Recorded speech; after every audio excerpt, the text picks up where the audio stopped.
Alright, so we have Edward III here with his 5 sons. The first is Edward the Black Prince, who we saw in the movie The Knight's Tale. He has a son named Richard II. Now, he was a handsome guy, but he had no political sense. Parliament didn't like him because he thought the monarchy should have absolute rule. He relied on the help of his barons, including his uncle John of Gaunt. Parliament did not like this and fought against him with the Lords Appellant.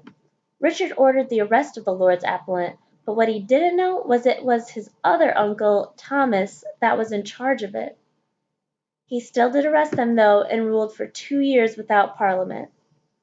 After Richard II's loyal follower and uncle, John of Gaunt, died, Richard II decided he was going to steal his cousin, Henry, Lord of Bolingbroke's, inheritance.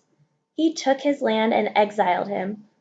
Because Richard II did this to such a loyal man, his barons no longer trusted him. Henry Bolingbroke, his cousin, came back with an army and forced Richard to abdicate the throne. He became Henry IV.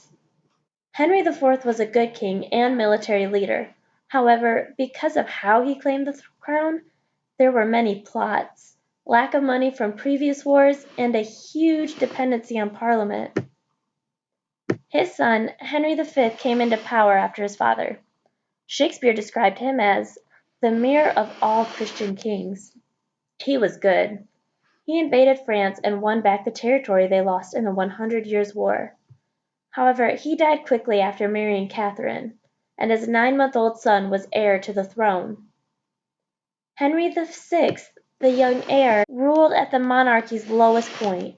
It didn't help that he grew up into a sensitive recluse who was not good at politics or governing. He married Margaret.